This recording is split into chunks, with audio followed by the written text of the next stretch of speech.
This is week 9. Can you believe we are at week 9? You are listening to the Beyond Unreal podcast. I am the White Dragon. And this is Sir Briz. So this was a great week for commits. I was really happy with some of the commits that we had and what we got this week. So Steve committed some slope dodging fixes. He committed them several times, different fixes, to try to see what the results of them would be, I imagine. The other things that he committed to were some capsule collision issue fixes. And some of those exposed problems, like there was a problem with mantling, and through a bug fix in the capsule collision, he was able to fix mantling also. Some other things that were committed this week: scale test that Jim committed, a map that's basically kind of a guide for mappers of this is how high you can make a wall to jump on, this is how high you can make a wall that you can't jump on, this is how far you can dodge, this is how far you can wall dodge, various things like that throughout the map. Although it's kind of funny, there's one where he says this is how far you can do a wall dodge, and you can't make it because he put a sign above it, and you hit your head on the sign. You can't make the jump that he intended right there, which I thought was kind of funny. And at the end of this week, we got CTF committed. Yeah, so they've kind of been making small little incidental CTF changes here and there. Yeah.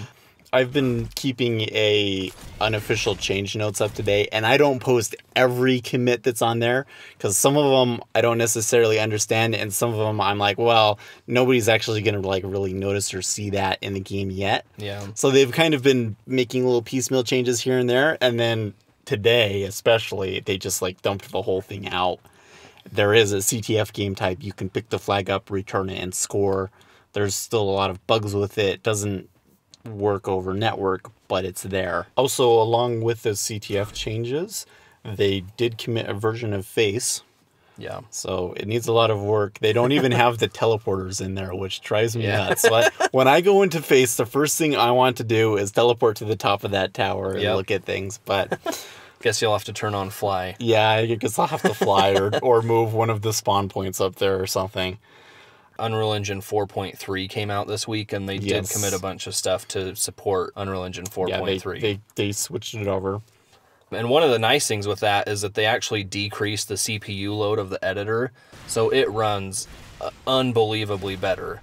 I have noticed it takes a little bit longer to start up, but it doesn't eat up system resources at all. Like, testing the game while the editor's running, it runs so much better. It's quite noticeable. They also changed acceleration. Yes, they definitely did.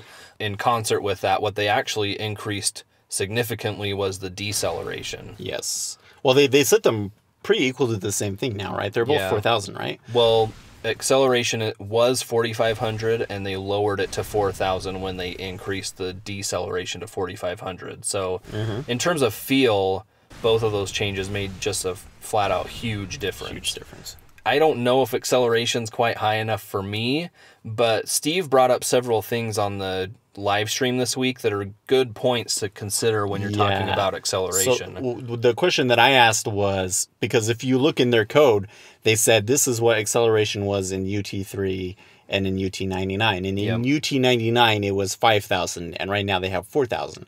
So I asked them, why did you use that value? And the answer that we got back was that there's some problems with the netcode, that the netcode has to predict where the player is going so that when you switch directions, they don't just warp all over the place.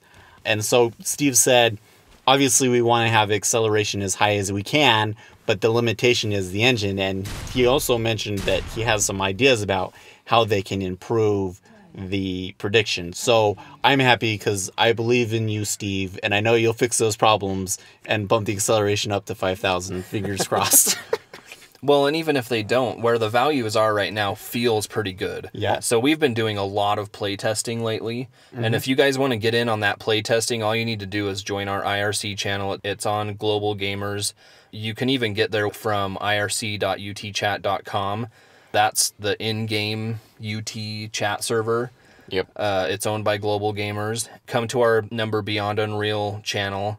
There's a ton of people in there that are interested in playtesting all day long and all night long, practically. There's people from Europe, from North America. Yeah, and we have a Europe and North America server now, too, thanks to Raxi. Yep. We playtest all the time. We update pretty much every single day. If you don't have the editor, that's okay. We've got package builds you can run. Come help us playtest. So we've played several times with the new values, and I personally feel like where they're at right now feels really good. They might need tweaking still, but in terms of how they feel compared to before they made the deceleration change, it is a night and day difference. In fact, we have a few custom movement prototypes on the servers right now. And before, we were playing with them all the time because the deceleration acceleration problem was so pronounced. But lately, we really haven't been playing with them all that much because there's not a huge difference between the prototypes we were making and the way that it feels right now. It really is getting to a good spot. I think now is a good time if you want to make a prototype about movement. Now is a really good time to do that, because now that they've really refined a lot of those controls and added a lot of the mechanics that were missing, like the landing and so forth, now there's really a lot of options to try and do things. So I know some people were doing things with wall running, for instance. This would be a really good time to pull those back out and try them again, because I think people are really willing to try those things right now. Yeah, and it's important because a lot of the core values are in a pretty good place, so you don't really need to tweak around with them too much right now. Just putting in whatever movement prototype you want along with the current core values is a lot easier. You used to have to go in and change a lot of the values to make it feel good before you even added what you were trying to show could work. Now that the values are set to more sane values, in my opinion, it's easier to go in and add a small feature and say, here's how this feature would work, and show everyone how it could be implemented properly. After their podcast, there was actually quite a bit of activity on the forum about a couple of mechanics that we didn't really talk about last week. So the first one is the double jump. So they just railed into the double jump on the stream. Yep. Because I had made a comment earlier that, hey, I want you to be able to double jump off of lift jumps. And the thing that they really harped on that I hadn't really considered was that with the double jump, that the height of the ceilings that they were having to make with double jump was one of the things that they really regretted in UT3. Yeah. In fact, Steve said that he was a big proponent of double jump in UT3, and that he thought that maybe that wasn't the right decision in that game even. Yeah, looking back. Which is really a recurring theme for a lot of us, right? Yeah. I was a big proponent of dodge jump when UT 2003 came out, and now I'm okay with parting with it. Yeah. I was actually really surprised when this game was announced, and I started talking to the people that I knew. What do you think it should be? And most of them were on the same page about that particular thing. Yeah, in fact, there's been a few people that we've had pretty heavy vehement arguments with on Beyond Unreal, especially about a lot of these mechanics in the past that are now almost completely on the same page as us. And we've said several times that it's kind of funny, we've gone back and talked to these people. They've looked at the reasoning Epic's given, and they say, yes, I see those exact same problems, so I agree we shouldn't have these mechanics. It's just been kind of an interesting thing to see for us. Every version of the game that's come out, we've had these big arguments about what X, Y, and Z mechanics being there or being gone mean for the game. Here we are where a lot of us actually agree with each other now, looking back on those several years later. Now, I wouldn't let the fact that they trashed on dodge jump dishearten you if you have some ideas about maybe how you can fix it. Every time that this argument comes up, it turns into this big holy war, and people are trying to shout each other down. Yeah. And Epic said pretty explicitly in the stream, we really don't care about your religious wars, and whenever you start them, we pretty much stop reading. Yep. But you could make a prototype and show that it's still a good mechanic, or maybe it fixes some of the problems that they had. Yep. There are still some ideas out there. For instance, one of the ideas that I've seen is that you should be able to double jump after you translocate, or that you should be able to double jump if you've fallen a certain amount. Now that everything's in place, those things should be pretty easy to implement. And not only that, you get a cool flare if you've made prototypes that Epic recognizes. So try it out. Yep. I want to talk about walking. They said in the stream we don't want to have walking. And then a bunch of people came out on the forum and said, well, we should have walking. Which, yeah, I was kind of like, what, really? Because I never walked. Some of the reasons that they gave for it was it can help you with trick jumps, which is true, but any trick jump that I did, I was always good enough that I didn't have to use that safety to prevent you from falling off the ledge. Yeah. Some people said that I use it for footsteps, not hear my footsteps so I can see what the enemy is doing. When then that happens to me, I stop moving. But I'm not a good one-on-one player, so I'm probably not the right person to ask about that. I can kind of see Epic's position where they're saying, you know, we don't think that this matters enough, that we should put all of the effort into implementing it. And apparently, code-wise, it's all been implemented, but animation-wise, there's no animations for it, and animations are a pain in the butt. Yeah. But I would argue that they should still do it, because people are going to come around behind and try and mod things, and having that walking animation would be really useful. And it's not like walking is going to harm anything. Yeah. So if they can find a way to stick it in, I would definitely do it. And if you are an animator, just go and animate it, and the problem is solved for us, and we appreciate it. To me, it seems like there's the crouch argument, which Steve brought up, and if you could jump and dodge out of crouching, that you get kind of the same effect as walking anyway. The only difference between the two mechanics, as long as the movement is the same speed, is that your view is lower when you're crouching than it is when you're walking. Yep. And I can see how some people will be a little bit frustrated by that, but at the same time, I never used walk in UT. I didn't even have a key bound for it. Yeah, I didn't either. And I did use crouch. So when we would do 1v1s at our local LAN, and we would do these 1v1 tournaments in UT 2003, I would crouch. When I was trying to hear footsteps, I would crouch. So let's talk about the slope dodge changes. They made it a lot more consistent from what it was last week, which was something that we kind of mentioned. So now if it's any surface that is slope dodgeable, it gives you about the same height off of it. Yeah. And that's regardless of if it's a little tiny bump on the ground or if it's an entire wall. Yeah. What would you change from here? So right now I kind of like where it is. In FO8, there's a tall wall that you can just barely make it up in specific situations, which feels really good. So when we were playtesting and had a bunch of people in the server, it was actually really nice to be able to slide up that wall to the next level to move into some of the other areas of the map. I kind of liked that.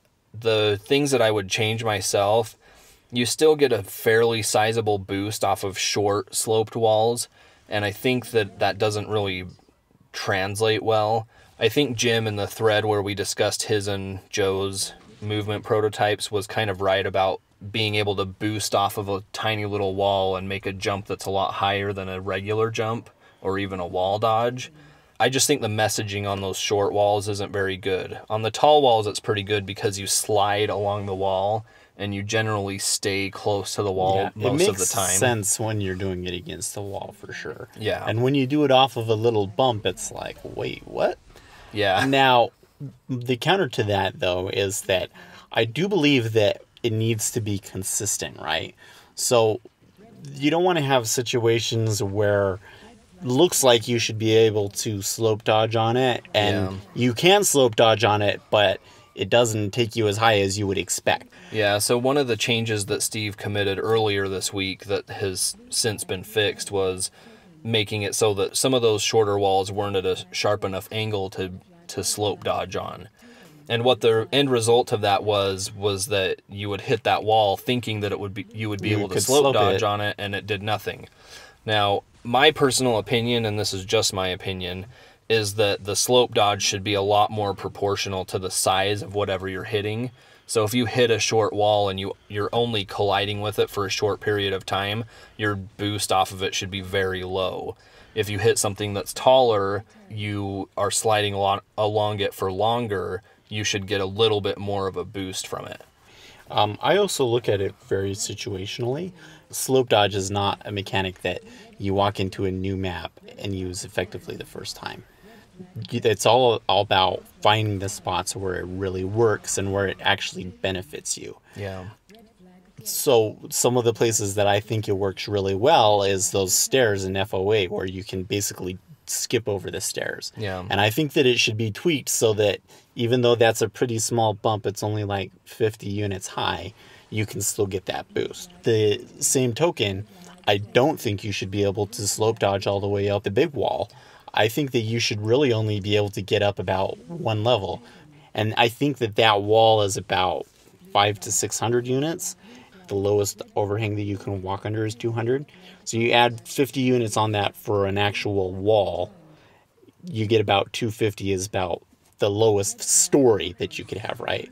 I think you should only be able to slope dodge up about a story and a half. So between 300 and 400 units. I also want to say about this thing that we actually had a bit of a back and forth with Jim Brown about this particular thing. And I thought it was actually a really good discussion. It seems like everybody came out of that with a little bit better knowledge of how things work. And it seems to me that we pretty much said everything that needed to be said. So now is the time to just go out and try a couple of different things and see where it should come down. Yeah, so last week especially I, complained a little bit about the communication Epic has been doing, and this week I think that they improved quite a bit over previous weeks. We actually got a fair amount of feedback from Jim and Joe and Steve on specific features that we were talking about or specific mechanics that we were discussing, which I really liked. The one thing that I think would still be nice in a few cases are where Steve will commit something like these slope dodge changes, and we just have to guess what his slope dodge change actually fixed.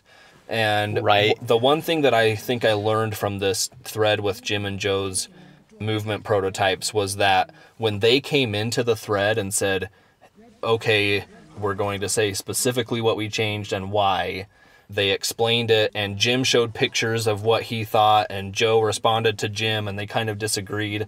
To me, that was so good, because we didn't just get an explanation of what they did, we also got to see them disagreeing a little bit on the specific mechanic and how they interact with each other on those kind of things. Yeah, and so now we know what we need to do on the community side to help them make those decisions. Yep. I have that unofficial patch notes thread. Yeah. And I don't put everything in there, and honestly, some things I don't understand. I'm actually a pretty decent programmer, but I don't necessarily have the time to try and go through every commit and figure out exactly what he changed, especially when I don't have a lot of familiarity with the Unreal Engine code yet. They're relying on the community to notice the commits and tell everybody else on the forum. Yeah. And I think that as an Epic employee, you fix something, you should be able to celebrate it and say, hey guys, I changed this. Congratulate me, because it's awesome that the Excel and decel changed. Yeah. I do empathize with Steve a little bit because, like he said in the stream this week, Epic will come into the forums and just say something off the cuff, and it gets translated into they're ruining the game because they don't want this mechanic, when really all they're saying is, even with walk, for example, that may be a good case, they're saying, give us more reasons why we need to do this, because here's what we're thinking. We should be giving them more reasons instead of saying, oh, they're ruining the game because they're not including walk. Yeah, and I also think that part of it is that they only have so much time to go and make long posts on the forum, right? Yeah, it's true. And I'd rather you be doing work and writing code than posting on the forum. Yeah. But to taking things out of context, because I know that we ourselves have done that, but at the end of the day, we got your back, right? Yeah. I mean, there's going to be portions of the community that are going to say dumb things and take things out of context, but there's also portions of the community that are really paying close attention and are trying to help in any way that they can. And as long as Epic tries to be open with the community, I think that those things will resolve themselves. Yep, I totally agree. So something I think that they touched upon really well in their last live stream was just how are we going to develop this game? Yep. it really started when they were talking about polls. Yep. So there's been this whole thing about there's polls and a certain faction is winning in the polls, and it seems like that they're ignoring that poll. And they pretty much straight out said, hey, that's not how we develop things. This isn't a democracy. And it really makes sense. There was a really good comment by Anubis on our last podcast where he basically said that Epic is going to have to trick some of these people into thinking like developers. Yeah. The community is used to brawling it out on the forums until one side gives up. Because if that other side gives up, then maybe the developers will be more inclined to take your position on something. Yep. That's not how development works. Can you imagine if you were working at your job on a development team and that was how you made decisions on a development team? That it was basically bludgeon your coworker until they give up and quit? That's not a good way to make a game. Yep. And on the same hand, could you imagine if every decision made on a development team was based on majority? It doesn't work like that. Yep. Where I work, it's always about consensus. And if there's a disagreement on the team about something, that means we go back to the drawing board and we try and figure out a way that we can make everybody happy so that even if there's a disagreement about a particular thing, we can all agree that this is what we're going to write at the end of the day. When I look at a poll and I see that 40% of the people are diametrically opposed to something, that says to me that there's not a consensus there and that you got to go back to the drawing board. Just think about the numbers.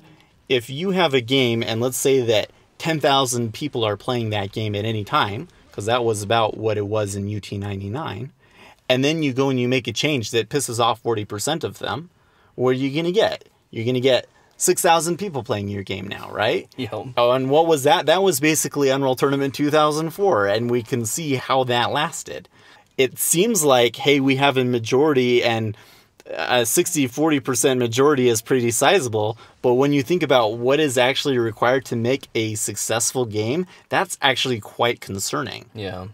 The other aspect of the design is that there's a person that can say whether X mechanic or Y mechanic fits the style and the feel of the game. So an example that I've brought up multiple times is a cover mechanic. Why doesn't a cover mechanic make sense in UT?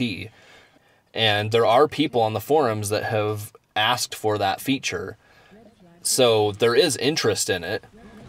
But I would imagine that most people listening to this podcast would say, no, don't put a cover mechanic in. It doesn't make sense. And why?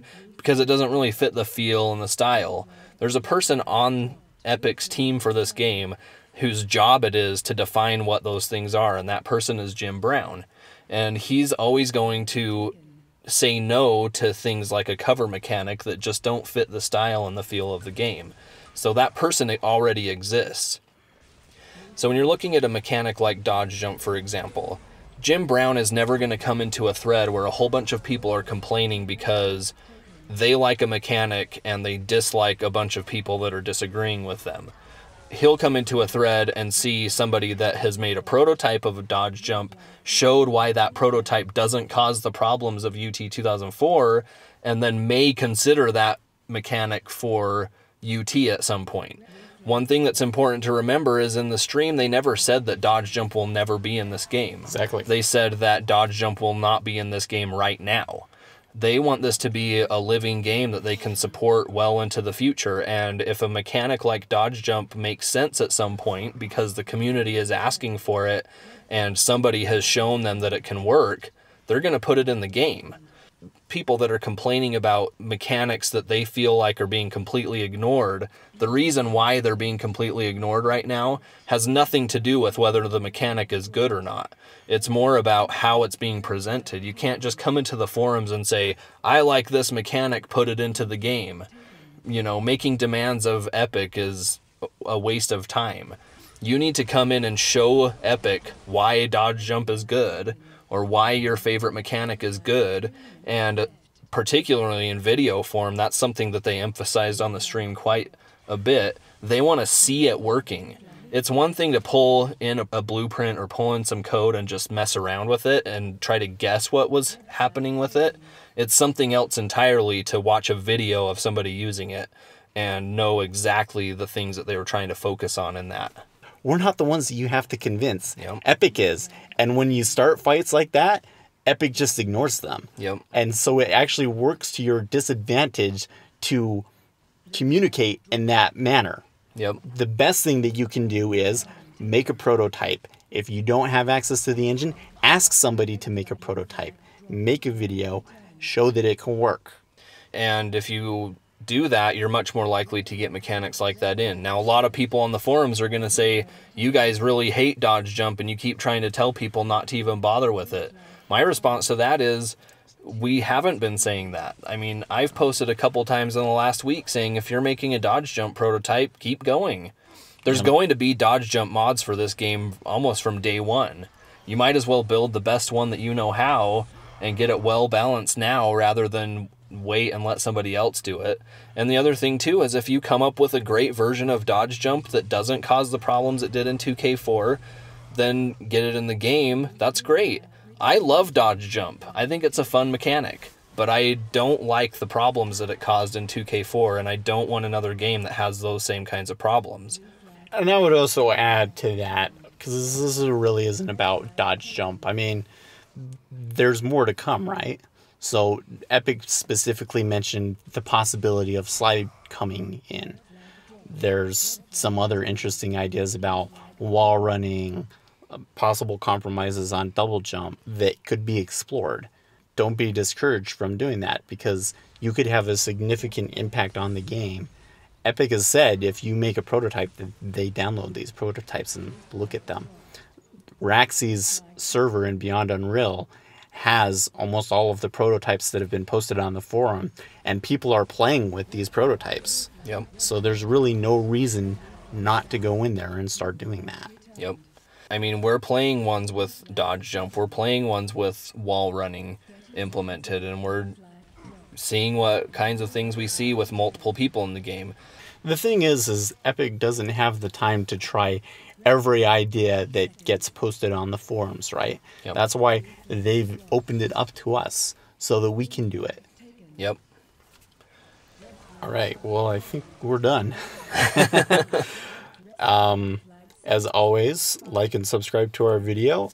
Please come to our IRC channel, play test with us. We'll see you next week.